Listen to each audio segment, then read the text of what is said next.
Hello everyone and welcome to my online target study channel.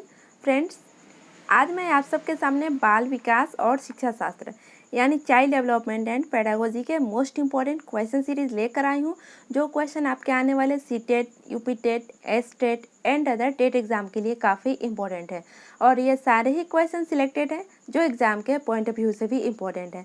इसलिए video अंत तक देखिएगा और अगर ये वीडियो आपको अच्छी लगे, हेल्पफुल लगे तो इस वीडियो को लाइक, शेयर एंड सब्सक्राइब कीजिएगा।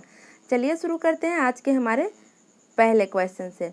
तो आज का हमारा पहला क्वेश्चन है, आइडेंटिकल एलिमेंट्स समान तत्व निम्न से गहन संबंध रखता है। तो समान तत्व जो है वो अधिगम स्थानांतरण से गहन संबंध रखता है। सी ऑप्शन सही हो जाएगा। नेक्स्ट क्वेश्चन है, छोटा शिशु खिलौनों तथा अन्य वस्तुओं को फेंककर उसके भागों को अलग करके किस भाव को दर्शाता है। तो छोटा शिशु जो होता है वो खिलौनों तथा अन्य वस्तुओं को फेंककर उसके भागों को अलग करके जिज्ञासा प्रवृत्ति के भावों को दर्शाता है। सी ऑप्शन सही हो जाएगा। अब चलते हैं नेक्स्ट क्वेश्चन की तरफ। नेक्स्ट क्वेश्चन है, स्फूर्ति अवस्था कहा जाता है। तो स्फूर्ति अवस्था कहा जाता है बाल्य अवस्था को। डी ऑप्शन सही हो जाएगा, यानी बाल्य अवस्था को स्फूर्ति की अवस्था कहा जाता है। अब चलते हैं नेक्स्ट क्वेश्चन की तरफ। नेक्स्ट क्वेश्चन है, प्रतिबिंब, अवधारणा, प्रतीक एवं संकेत, भाषा, शारीरिक क्रिया और मानसिक क्रिया अंतर्निहित है। तो ये अंतर्निहित होता है विचारात्मक प्रक्रिया में। डी ऑप्शन सही हो जाएगा। प्रतिबिंब, अवधारणा, प्रतीक और संकेत, भाषा, शारीरिक क्रिया और मानसिक क्रिया जो होता है वो विचारात्मक प्रक्रिया पर अंतर्निहित होता है। अब चलते हैं नेक्स्ट क्वेश्चन की तरफ। नेक्स्ट क्वेश्चन है, वातावरण वह बाहरी शक्ति है जो हमें प्रभावित करती है, यह किसने कहा था। तो यह कथन जो है वो रॉस का है। रॉस का ये कथन था कि वातावरण जो है वो बाहरी शक्ति होती है जो हमें प्रभावित करती है। नेक्स्ट क्वेश्चन है, बुद्धि परीक्षण निर्माण के जन्मदाता हैं। तो बुद्धि परीक्षण निर्माण के जन्मदाता है अल्फ्रेड बिने। डी ऑप्शन सही हो जाएगा। अल्फ्रेड बिने जो हैं वे बुद्धि परीक्षण निर्माण के जन्मदाता कहे जाते हैं। नेक्स्ट है, संवेदना ज्ञान की पहली सीढ़ी है, यह कथन किसका है। तो यह कथन मानसिक विकास है। संवेदना जो होता है वो ज्ञान की पीढ़ी होता है। यह कथन एक तरह का मानसिक विकास है। नेक्स्ट है, ब्रिजेज के अनुसार उत्तेजना भाग है। तो यह होता है संवेगात्मक विकास का भाग। ब्रिजेज के अनुसार उत्तेजना जो है वो संवेगात्मक विकास का भाग होता है। नेक्स्ट है, मानव विकास के संबंध में कौन सा कथन गलत है। तो इसमें गलत कथन के बारे में पूछा है, तो इसका राइट आंसर हो जाएगा विकास रेखीय होता है। ये गलत ऑप्शन हो जाएगा। विकास जो होता है वो रेखीय नहीं होता है। विकास होता है पूर्वानुमेय होता है। विकास सामान्य से विशिष्ट की ओर होता है तथा विकास जो है वो निरंतर होने वाली प्रक्रिया है। ये तीनों ऑप्शन सही हो जाएंगे और सी ऑप्शन गलत हो जाएगा। नेक्स्ट क्वेश्चन है, तर्क, जिज्ञासा तथा निरीक्षण शक्ति का विकास होता है डैश की आयु पर। तो तर्क, जिज्ञासा तथा निरीक्षण शक्ति का विकास होता है 11 वर्ष की आयु पर। बी ऑप्शन सही हो जाएगा। नेक्स्ट है, शारीरिक विकास का क्षेत्र है डैश। तो शारीरिक विकास का क्षेत्र होता है उपरोक्त सभी हो जाएगा। स्नायुमंडल, मांसपेशियों में वृद्धि, एंड्रोकाइन ग्लैंड्स, ये तीनों ही शारीरिक विकास के क्षेत्र कहे जाते हैं। नेक्स्ट है, इस अवस्था में बालकों में नई खोज करने की और घूमने की प्रवृत्ति बहुत अधिक बढ़ जाती है। तो ये कौन सी अवस्था है। तो ये अवस्था है उत्तर बाल्य अवस्था। बी ऑप्शन सही हो जाएगा। उत्तर बाल्य अवस्था के जो बच्चे होते हैं उनमें जो नई खोज करने की तथा घूमने की प्रवृत्ति जो होती है वो बहुत अधिक बढ़ जाती है। अब चलते हैं नेक्स्ट क्वेश्चन की तरफ। नेक्स्ट है, निम्न में से कौन सा वंशानुक्रम का निकाय नहीं है। तो इसमें वंशानुक्रम का निकाय नहीं पूछा गया है, तो अभिप्रेरणा इसका राइट आंसर हो जाएगा। अभिप्रेरणा जो है वो वंशानुक्रम का निकाय नहीं होता है, मगर समानता, भिन्नता, प्रत्यागमन, ये तीनों ही वंशानुक्रम के निकाय हैं। नेक्स्ट है, डैश की अवस्था तक बालक की दृष्टि एवं श्रवण इंद्रियां पूर्ण विकसित हो चुकती है। तो वो कौन सी अवस्था है। तो वो अवस्था है 8 अथवा 9 वर्ष की अवस्था। सी ऑप्शन सही हो जाएगा। 8 तथा 9 वर्ष की जो अवस्था होती है वो बालक की दृष्टि एवं श्रवण इस अवस्था में पूर्ण हो जाती है। अब चलते हैं नेक्स्ट क्वेश्चन की तरफ। नेक्स्ट है 20वीं शताब्दी को बालक की शताब्दी कहा जाता है, यह कथन किसका है? तो यह कथन है क्रो एंड क्रो का। क्रो एंड क्रो का ये मानना है कि 20वीं शताब्दी बालकों की शताब्दी है। अब चलते हैं नेक्स्ट क्वेश्चन की तरफ। नेक्स्ट है गामक विकास से हमारा तात्पर्य मांसपेशियों के किस विकास से है? तो गामक विकास से हमारा तात्पर्य है शक्ति और गति के विकास से। डी ऑप्शन सही हो जाएगा। नेक्स्ट है इस अवस्था को मिथ्या परिपक्वता का समय कहा जाता है। तो ये अवस्था कौन सी है? तो ये अवस्था है बाल्यावस्था। बाल्यावस्था जो है वो इसे मिथ्या परिपक्वता की अवस्था कहा जाता है। यानी इस अवस्था के जो बच्चे होते हैं वो झूठ बोलते हैं और उनमें परिपक्वता की कमी होती है। नेक्स्ट है मनुष्य जीवन का आरंभ मूलतः घटित होता है। तो ये घटित होता है केवल एक कोष में। बी ऑप्शन सही हो जाएगा। मनुष्य जीवन का आरंभ जो होता है वो केवल एक कोष में घटित होता है। नेक्स्ट है शैशवावस्था की विशेषता नहीं है। तो शैशवावस्था की विशेषता क्या नहीं होती है? तो इसका राइट आंसर हो जाएगा नैतिकता का होना। यानी शैशवावस्था के जो बालक होते हैं उनमें नैतिकता की कमी होती है, यानी वो नैतिक सोच नहीं सकते। नेक्स्ट है एक अध्यापक की दृष्टि में कौन सा कथन सर्वोत्तम है? तो एक अध्यापक की दृष्टि में ये कथन सर्वोत्तम है कि प्रत्येक बच्चा सीख सकता है। एक अध्यापक का ये सोच होता है कि प्रत्येक बच्चा जो होता है वो सीख सकता है। नेक्स्ट है शैशवावस्था की मुख्य विशेषता नहीं है। तो शैशवावस्था की मुख्य विशेषता नहीं होती है वो है चिंतन प्रक्रिया। डी ऑप्शन सही हो जाएगा। चिंतन प्रक्रिया जो होती है उस शैशवावस्था में नहीं होती है, मगर सीखने की प्रक्रिया में तीव्रता होती है, जिज्ञासा की प्रवृत्ति भी होती है तथा अनुकरण द्वारा सीखने की प्रवृत्ति। ये तीनों ही शैशवावस्था की मुख्य विशेषता है, मगर चिंतन प्रक्रिया शैशवावस्था की विशेषता नहीं होती है। नेक्स्ट है मैकडूगल के अनुसार मूल प्रवृत्ति जिज्ञासा का संबंध संवेग कौन सा है? तो ये है आश्चर्य का।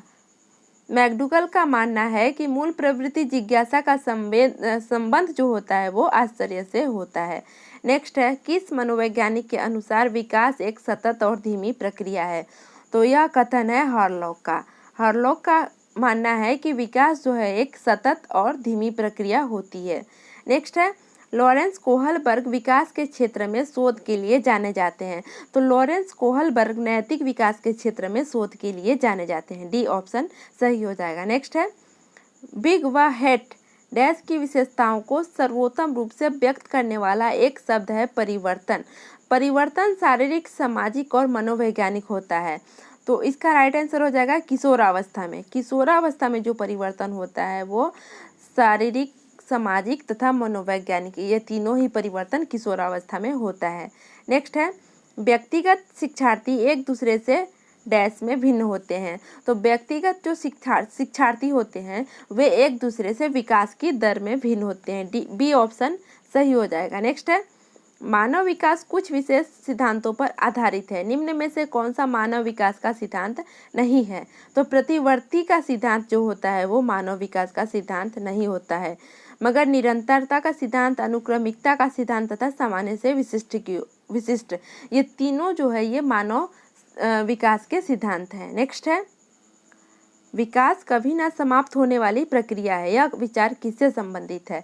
तो यह विचार जो है निरंतरता के सिद्धांत से संबंधित है। इसका डी ऑप्शन सही हो जाएगा। विकास जो होता है वो जन्म से मृत्यु पर्यंत तक चलता रहता है, यह कभी समाप्त नहीं होती है। तो यह विचार जो है यह निरंतरता के सिद्धांत से संबंधित है। अब चलते हैं नेक्स्ट क्वेश्चन की तरफ। नेक्स्ट है निचली कक्षाओं में खेल पद्धति मूल रूप से आधारित होती है। तो निचली कक्षाओं में खेल पद्धति जो होती है वो विकास एवं वृद्धि के अनुसार वृद्धि के मनोवैज्ञानिक सिद्धांतों पर आधारित होती है। ए ऑप्शन इसका सही हो जाएगा। यानी जो निचली कक्षा के बालक होते हैं वे खेल पद्धति उनका मूल रूप से आधारित होता है विकास और वृद्धि के मनोवैज्ञानिक सिद्धांतों पर। अब चलते हैं नेक्स्ट क्वेश्चन पे। बालक का विकास परिणाम है। तो बालक का जो विकास है वो वंशानुक्रम तथा वातावरण की अंतः प्रक्रिया का परिणाम होता है। बालकों का विकास बालकों के वंशानुक्रम तथा वातावरण की अंतः प्रक्रिया का परिणाम होता है। नेक्स्ट है, विद्यार्थियों में से सामाजिक विकास विकसित करने हेतु एक अध्यापक को चाहिए कि वह जाने, तो उसे चाहिए कि वह विद्यार्थियों के सभी पक्षों को जाने।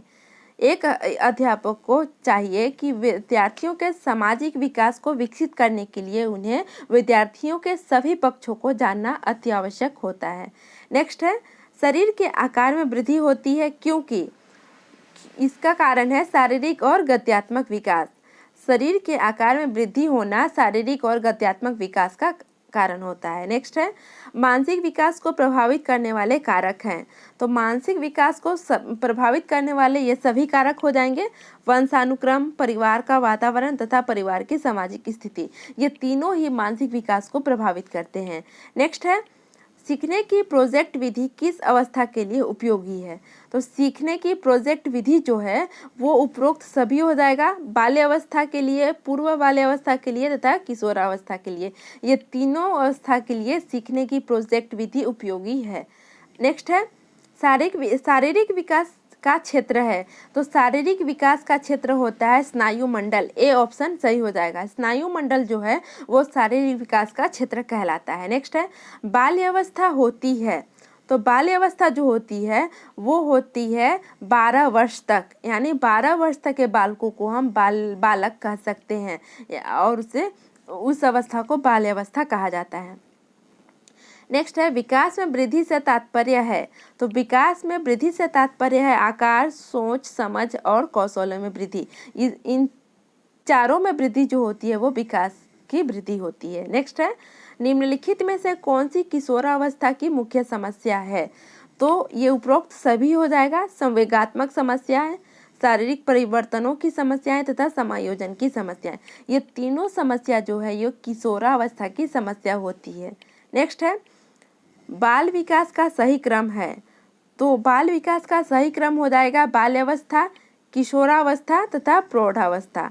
ये बाल विकास की अवस्था होती है। पहले बाल्यावस्था आती है, तब किशोरावस्था, उसके बाद प्रौढ़ावस्था आती है। इसका क्रम सही हो जाएगा। नेक्स्ट है, विकास शुरू होता है। तो विकास शुरू होता है प्रसव पूर्ण अवस्था से, यानी बालक जब अपने माँ के गर्भ में होता है तभी से उसका विकास प्रारंभ हो जाता है। नेक्स्ट है, वृद्धि एवं विकास में क्या संबंध है। तो वृद्धि एवं विकास जो होते हैं वे एक दूसरे के पूरक होते हैं। सी ऑप्शन सही हो जाएगा। वृद्धि और विकास में यही संबंध होता है कि वे एक दूसरे के पूरक होते हैं। नेक्स्ट है, परिपक्वता का संबंध है। तो परिपक्वता का संबंध विकास से होता है। ए ऑप्शन सही हो जाएगा। नेक्स्ट है, निम्नलिखित में से वंशानुक्रम संबंधी नियम है। तो समानता का नियम जो होता है वो वंशानुक्रम संबंधी नियम कहलाता है। नेक्स्ट क्वेश्चन है, वृद्धि एवं विकास का मुख्य सिद्धांत है। तो वैयक्तिक अंतर का सिद्धांत वृद्धि और विकास का मुख्य सिद्धांत कहलाता है, यानी व्यक्तिक अंतर का सिद्धांत जो होता है वो वृद्धि और विकास का मुख्य सिद्धांत होता है।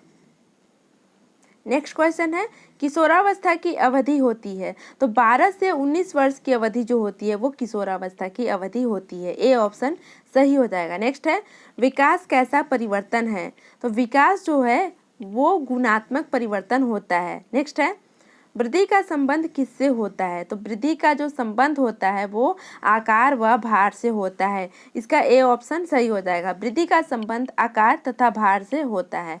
नेक्स्ट है, निम्नलिखित में से कौन सा विकास का सिद्धांत है।